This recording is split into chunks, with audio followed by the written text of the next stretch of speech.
Hey, everyone. Welcome to Locked On Lakers for Tuesday. Brian Kamenetsky and Andy Kamenetsky. The All-Star weekend is over, and LeBron James says he's got 23 of the most important games coming up that he's ever played. We'll talk about it next. You are Locked On Lakers, your daily Los Angeles Lakers podcast. Part of the Locked On Podcast Network, your team every day.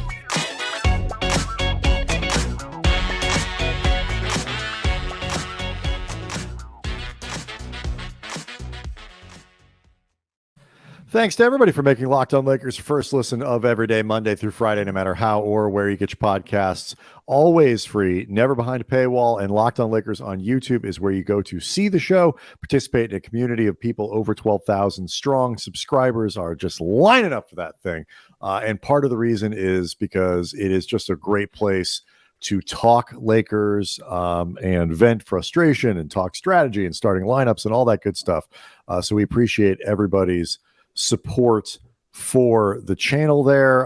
Do want to let everybody know that today's episode is brought to you by FanDuel Sportsbook, the official sportsbook of the Locked On Network. Make every moment more. Visit FanDuel.com/LockedOn today to get started. Russell Westbrook didn't have to go very far. Very eyebrow-raising finish to the where's Russell going to play. He's going to join the Clippers once he is through with waivers, and that is obviously of interest. So we'll get to that before the end of the show. But let's start with the All-Star weekend, Andy. Not only did LeBron James play, he briefly frightened everyone, and then he said some really interesting stuff. So let's start with the play and the frightening. Yeah, LeBron played some of the first half in this game before he exited with what was initially deemed by the NBA to be a right hand injury. He said afterwards that it was really a finger injury. It may have come on an attempt to block Pascal Siakam, and in the process hit his finger awkwardly on the rim. He said afterwards, quote, Coach Malone, being Mike Malone, who coached the West, is a defensive-minded coach, and I told him I would get one stop tonight. I tried to get one little chase-down block. I got my finger caught in the rim, but I'll be fine. It's not too much to worry about for precautionary reasons. Just took the rest of the night off. I had noticed, Brian, by the way, real quick, I will try to get one stop is like the All-Star game in a nutshell. You can play me as long as you want. My goal tonight is one stop. That's what I got in for you defensively, and that's it. Yeah, that also seems to be the nut of a lot of complaints, not just from fans and media, but even players and Coach Malone, that the game itself was a charade and nothing more. But LeBron, it was as former Lakers head coach Mike D'Antoni would have put it, a shamockery. Yes.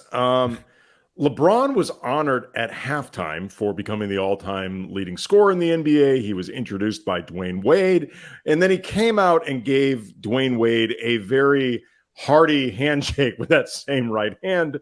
So I tweeted out at Cam Brothers, seems fine to me. Then afterwards, when Damian Lillard hit the game-winning shot, they showed Dame doing his, Dame time celebration. And then you saw LeBron, and it should be noted this was against the team that LeBron was captaining, and it ended his undefeated record as an all-star captain. LeBron was doing the Dame time celebration also with the same right hand. And then afterwards, dapping up everybody there, always going in with the right hand, which led me to believe, Brian, that quite frankly, I'm not saying that LeBron, maybe that finger didn't hurt a smidge after connecting with the rim, but this was really LeBron just saying, I'm done, and I am offering some degree of plausible deniability. Right. I mean, look, and no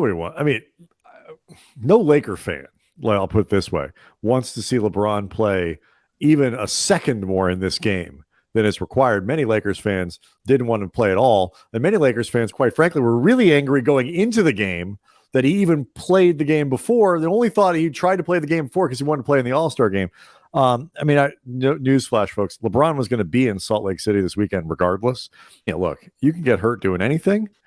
Dwayne Wade broke Kobe's nose one year. That's right. But And look, I didn't watch a second, a second of All-Star Weekend. Caught up a couple things on Twitter. Certainly saw all the complaints.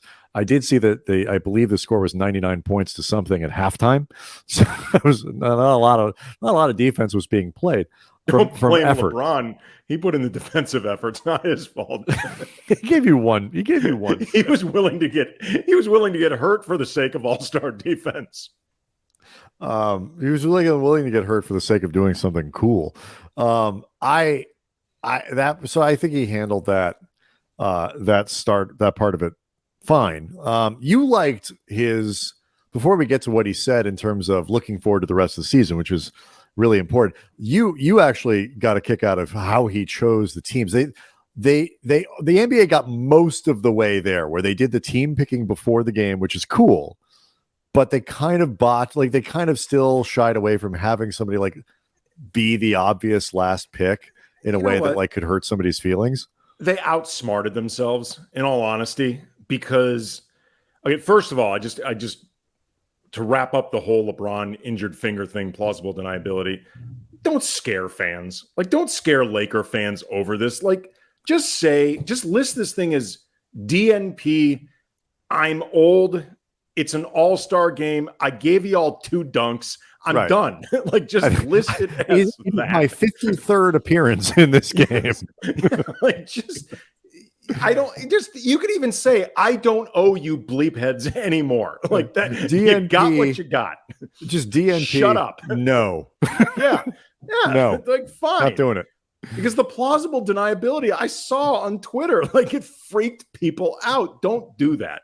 But anyway, the whole picking the whole picking the teams, instead of picking your starters first, the designated starters, then the reserves, which would leave one guy last and coming off the bench, they had you draft your reserves first, then your starters, except everybody knows the last reserved pick is the last guy picked. Right. He is the last reserve. And what really, again, the charade, what really lifted it was LeBron referred to Jaren Jackson Jr. as the last guy picked. So, like, at that point, we're not fooling anyone. I love the premise of it, too. Like, we don't want to hurt anybody's feel like, I guess internet clowns are going to, like, mock the guy who got picked last for the NBA All-Star game. Like, ha, ha, ha. You're the 24th best player on the planet. Like, I mean, like, look, these guys are all hyper competitive. I'm sure it bothers Jaren Jackson Jr. to be the last one picked, but these are really first world problems. And frankly, there are a lot of people who thought you shouldn't have been on the All-Star team anyway. But LeBron, though, when he started picking his team, I actually tweeted out at Cam Brothers, if I'm LeBron, I am just picking the youngest team with the most first-time All-Stars who want to play all of the minutes. LeBron's first pick of the reserves, Anthony Edwards. I'm like, yes, there you go, LeBron. LeBron's next couple picks, Jaylen Brown, Paul George, Julius Randle. So now he's shifting into basically picking guys who all play his position. I'm like, yes, you understand how to do this, baby. This is the plausible deniability. He can just play second half. They don't need me. They got a bunch of me's out there. They don't need me. I got a bunch of forwards. Then he picks like Tyrese Halliburton to run the offense, De'Aaron Fox to run the offense, Luka to run they don't need me. But I loved how he did that. Yeah, I do appreciate, we'll get to LeBron. Like, Jokic thought he was, I think, the last guy picked. And after, we're talking about, 2-time MVP now at this point, Jokic. Odds are, I forget, but like odds on favorite to win it again this year. Easily one of the greatest players on this or any other planet. But like said after the game, I would have picked myself last. This game is not built for me. Like, this is not my jam, the All-Star game. All right, so LeBron, though, did say something really interesting when asked about the second half of the season over the weekend and the final 23 games the Lakers have. And this definitely, I think, was something that stuck out to Lakers fans. We'll get to it next. Locked On Lakers is brought to you by FanDuel. The midway point of the NBA season has passed, and now it is the perfect time to download FanDuel, America's #1 sportsbook, because new customers get a no-sweat first bet up to $1,000. That's bonus bets back if your first bet doesn't even win. Just download the FanDuel Sportsbook app. It's safe, secure, easy to use, and you can bet on everything from the money line to the point scores to threes drained, or you can get saucy with an exclusive bet like the 2x3, 2 3-pointers scored in the first 3 minutes and would have been good in the All-Star game. Plus, FanDuel even lets you combine bets for a Who takes the under in the All-Star game? Who does that? Lets you combine your bets for a chance at a bigger payout with the same game parlay. So don't miss the chance to get your no-sweat first bet up to $1,000 in bonus bets when you go to FanDuel.com/lockedon. That's FanDuel.com/lockedon to learn more. Make every moment more with FanDuel, an official sports betting partner of the NBA. So, the big thing that stuck out in the All-Star festivities was when LeBron was asked about the rest of the season, talking about what else he's got coming up and his goals and where his focus is. He said this about the 23 games the Lakers have remaining. It's 23 of the most important games of my career for a regular season. I'm going to figure out ways to make sure I'm available and on the floor for every single one of these 23 games. We all know LeBron has been pretty good about being on the floor, but it has not been an injury-free season. Obviously, had the foot thing after the record-setting game against Milwaukee. I thought this was a pretty significant statement from LeBron. Yeah, I mean, it's not just a statement of his own intent. It's a statement to the rest of the team. Get your asses in gear. Like, we have officially reached no more screwing around time. And in particular, no more screwing around time when it comes to, I don't want to say his legacy because that's too strong. LeBron is a made man many times over. But in terms of the twilight of my career and how, the last part of it looks, I don't want to keep missing the playoffs. So y'all better not drag me down with it too. Like, I am looking to bring my A game, including A game availability, and I expect everybody else to take on that mentality. I 100% agree that there's that is part of the statement. I think it is, he says, I want to make a push to make the playoffs. I see myself not being kept out of the postseason 2 years straight. That's not part of my DNA. We're sitting here talking about things, the record, things of that nature, but I'm more passionate about trying to make the postseason and give ourselves a chance to compete for another Larry O'Brien trophy. That's just who I am. That's what I am cut from. I mean, obviously, there's the element of a little bit of posturing here in terms of, talking up the game here. But I believe him when he says it really bugs him to be out of the playoffs for 2 years in a row. He still considers himself one of, if not the best player in the game.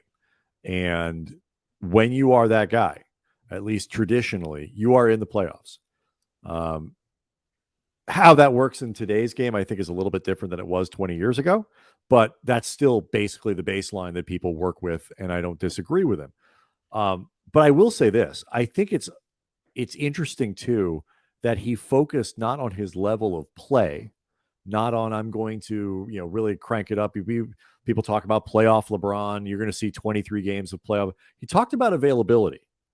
And that, to me, was a different kind of message than it probably would have been 5 or 6 or 7 years ago, because the acknowledgement there is that, yes, like, I am not bankable to be on the floor for every game. Like, definitionally, if I'm saying I'm going to do whatever I can to make myself available for these 23 games, it says, because there's, a track record here of me not being able to play 23 straight games. So I thought that was really interesting as well. Well, in particular, too, not always being available down the stretch of a season, whether because he's too banged up, the season's already lost, or a combination of both. That's what happened in his first season with the Lakers. It's what happened in his fourth season with the Lakers. There were injuries in the second half of the season in his third year, the year that they had the first round exit against Phoenix. And if the Lakers end up missing the playoffs this season, it won't just be the second season in a row for LeBron. It'll be his third in the last 5 seasons. And other than, again, the 2020 championship run, which was very specific and odd and isolated in the way it was set up. I don't mean this in an asterisk sort of way. It's a real championship. It's because they had, you can't, the one lesson you cannot pull from the bubble title. It's not that it's a bubble. It's not that it's away from home. It's not that it's that you can't use that as a template on how to keep LeBron and Anthony Davis healthy throughout a season. You can't normally give them 3.5 months off. That's how I look at it. Sure. Yeah. I agree with you there. The reason I bring that up is just the idea that it affected his perception in this city. And I think the way people remember the championship, just because it's so disconnected to the rest of his championships, to the rest of Laker championships, to the rest of the way an NBA season normally operates. But like, it's his time in LA has been extremely strange. It's been very bizarre. It's like swung in very, very opposite directions. It's either been win a championship, miss the playoffs altogether, very little in between. It's very difficult to think of players of that stature who repeatedly miss the playoffs, like 2 years in a row. That doesn't really happen very often. No. And I mean, let me ask you this, because you mentioned the idea of like sending a signal to teammates. I saw a couple people, kind of throwing this around, and when you said it, it got me thinking about it. I don't want to turn, what was happening a couple weeks ago when people were trying to, or a week ago, whatever it was, in the record game, when people were trying to take AD's reaction and make it into a thing where he and LeBron are like having this falling out, because I don't think that's a thing. But how much of it, when you say he's talking to his teammates, how much of that do you think is directed towards AD? Like, you got to be on the floor. Or do you think a lot of it? Yeah. I mean, I only ask because I've never gotten the sense that Anthony Davis doesn't want to play, that he's sitting games and he doesn't think he can play. And you send that message, I think, as much as anything, to a player that you think could be playing more games than he has been. So I was just wondering if you thought, other than we all have to do it, if there was something specific to AD in that comment. It's not I don't think a catch-all availability message to everybody. It's I need the best version of you. I don't think LeBron holds injuries against Anthony Davis, other than maybe it frustrates him that AD gets hurt so often. But I don't get a sense that he thinks AD could be playing through stuff. Yeah, I don't either. But it got me thinking, and I think that's probably a place that, especially anytime anybody talks about like we need to all be on the floor, we don't need to all be locked in, that, and especially given LeBron's messaging history, I think that's something that a lot of people would at least think. Russell Westbrook, Andy, has a new team, or will shortly. He did not have to move very far to get there. We'll talk about it next. I think, Andy, if you could poll Lakers fans and ask them which team that they would hope Russell Westbrook would land on should he be bought out by the Utah Jazz post-trade, it would have been the Los Angeles Clippers. And it's not because they wish Russ or the Clippers well. And yet, this is where he is going. So Lakers fans get their wish. He has been bought out by Utah. I believe it's on Wednesday he'll be able to join the Clippers. So in time for them to... Assuming he clears waivers, Brian. That's true. Can you imagine? Wouldn't that be a plot twist? Yes, it's true. Let's not get ahead of ourselves. But assuming he clears waivers, he can join the Clippers Wednesday in time for the NBA to restart on Thursday. What was your reaction when you saw this? Because the Clippers were one of the teams that were kind of bandied about because they haven't had a point guard in a long time. I had been repeatedly, because there had been different like tweets from Woj or Shams about, the Clippers having interest in Russell Westbrook, the Jazz giving Russ permission to talk to these different teams, and that it they seem to be connecting the Clippers and Russ. And I kept retweeting at Cam Brothers all of those tweets with Shams and Woj with a GIF of Gus, the scene in Breaking Bad where Walter White has to go into Pollos Hermanos and tell Gus that he's been told to bug his car, like to put a GPS on his car. And he doesn't want to do that. I don't want to do this. They're making me do this. My brother's, DEA agent. And Gus just looks at him and says, do it. Because he's already got the plan ahead of time, how I'm going to mess this thing up. Just do it. I kept just retweeting that news with the GIF of Gus saying, do it. Do it. Because, man, do I want to see this. Because it was funny, like, in the lead up to it, like Paul George, for example, who played with Russ in Oklahoma City, they did, they had good chemistry together, worked well. Like, it's like there were Clippers who wanted Russell Westbrook to be on the team. It was an open question whether the Clippers wanted Westbrook.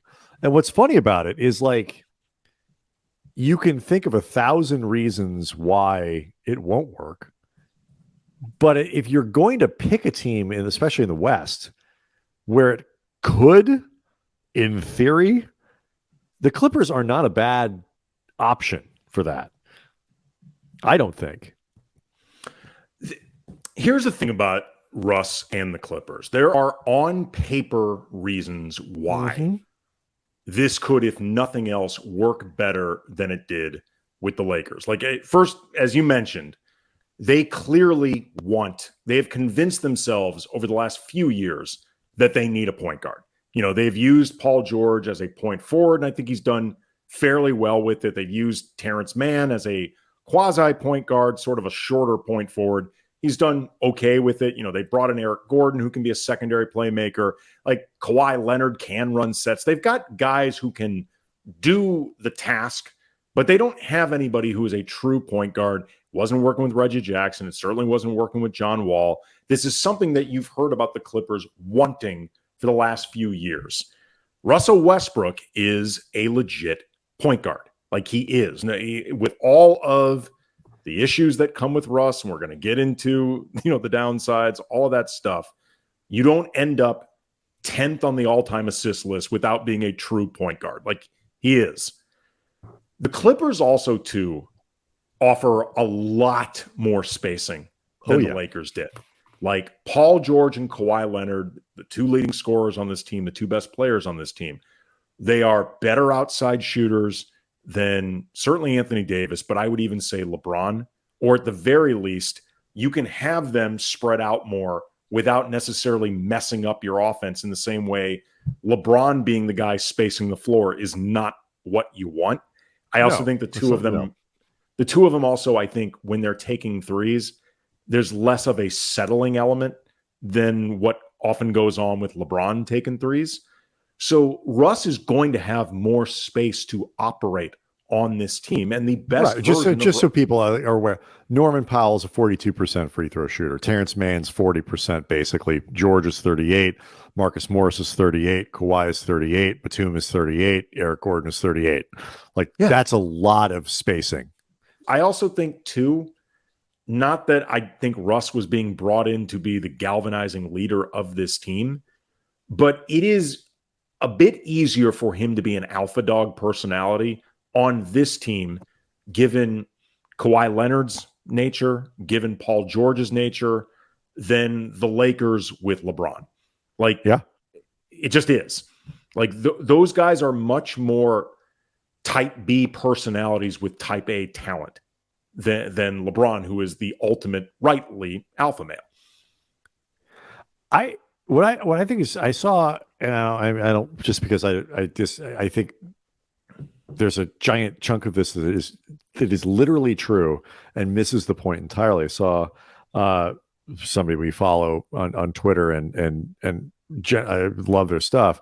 Note that Russ on a minimum contract is really good value because he provides way more production than a minimum contract guy would. And that is 100% true in the most literal sense, in like the statistical sense. That is no question. But you can't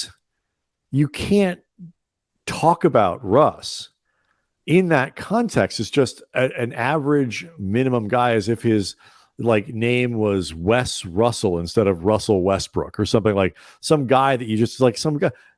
He's Russell Westbrook. And so yes, he's a minimum guy, but like there is going to be other things that go into this idea of having Westbrook on your team. So he's not your normal minimum guy. He's going to outproduce the minimum contract from a statistical standpoint. But if you're going to have Westbrook on your team, this is the problem the Lakers ran into. Things change when he's on the floor. There is an opportunity cost to having Russ out there because other stuff is going to happen and people are going to change their games and Ty Lue's going to have to do different stuff and whatever. And how they fold all that in is going to be difficult, especially since they've just acquired Eric Gordon and they've got other, they've just made some other trades. Bones Highland, Mason Plumlee. Yeah. And that initially made me think, it's just one more thing. And Russ is this bomb that you're dropping in there. But the other reason I think that it kind of works for the Clippers more than other teams, and this is not necessarily a compliment, it's just a reflection of the reality of this group, is that they've had so little continuity for the last like 2.5 seasons, especially in regular seasons, that it almost they're not blowing anything up. Like they've already changed the roster significantly to what they've been playing. George and Kawhi are always in and out of the lineup. Like it's not like they've had this team that's been nails for 50 games in a row and they're all on the floor together and they've got this cohesive thing going. I'm not saying it's going to be easy, but like they've not taken the regular season all that seriously from a continuity standpoint for a while. So to some degree, I think the idea that you think you can just fold Russ in there kind of fits into the way they've been operating. I don't agree with that because I think the supporting cast, there's actually been a fair amount of continuity. Like Ivica Zubac, Marcus Morris, Nick Batum, like those guys have been there a while. They have, but the context of those guys only, changes considerably when the stars are in and out of the lineup. You've already changed the supporting cast with trades. But not that much though. They didn't really, other than Reggie Jackson, they didn't really trade anybody who's been doing much over the last couple years. So I think as far as the supporting cast goes, like there is a foundation of continuity that I think has been there. It's part of the reason why the Clippers have done so well, all things considered, without Kawhi and Paul George available as often as they have been. I'm not skeptical in terms of like Russ's moods, like all that. That would be fun. Because like if the presence is too big, you just cut him. Like this is low risk in terms of chemistry or locker room issues, stuff like that. Like he's too easily gotten rid of. No, it's the cost isn't the chemistry, it's the opportunity cost of you've spent 12 games trying to make Russ work when you could have just not had him and gone with the rest of the roster. Exactly. If the basketball gods exist, Andy, they will make sure that the April 5th game between the Lakers and the Clippers has meaning. That game needs to mean something, whether that's a fight for seeding, what if Russ could eliminate the Lakers from playoff contention on that night? Like the game must have meaning. I mean, the seeds work out, and this is a possibility where the Lakers get in and they face the Clippers. Like there are so many ways that you could end up with a playoff series where it's Russ against the Lakers, and like Kawhi Leonard and Paul George disappear from this series in terms of what people are talking about for the lead-in. It becomes Russ versus the Lakers, which, by the way, favors the Lakers. The most we're living in the upside down scenario, and just like the most hell is upon us for the Lakers would be the Clippers win a championship with Russ averaging a triple-double every single series. He leads the playoffs in off-ball baskets scored, like off cuts. He in the Western Conference Finals, he locks down Kevin Durant, holding him to like 7 points per game. And then in the finals, he locks down Jason Tatum and Jaylen Brown at the same time. Like, he keeps looking back at Paul and Kawhi. He's like, guys, I got this. Relax. My team, I got this. My team is on the floor. And then hits a game-winning three in the closing seconds of Game 7 of the finals. By the way, That he waved off Kawhi and Paul George for.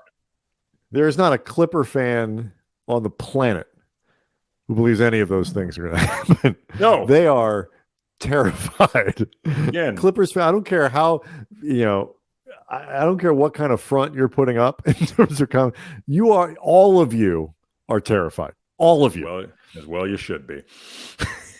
Well you should. All right, Locked On Lakers on YouTube is where you can go to see the show and participate again in a great community of people. We got a Mo Bamba preview. We've been doing previews of the new Lakers, deep dives in all of them. We got Mo Bamba coming up for you on Wednesday, and just all kinds of stuff. LeBron James got 23 of the most important games of his career, regular season wise, left to play, and they're all going to be interesting. And the Lakers got to win a lot of them. So we will see everybody on Wednesday.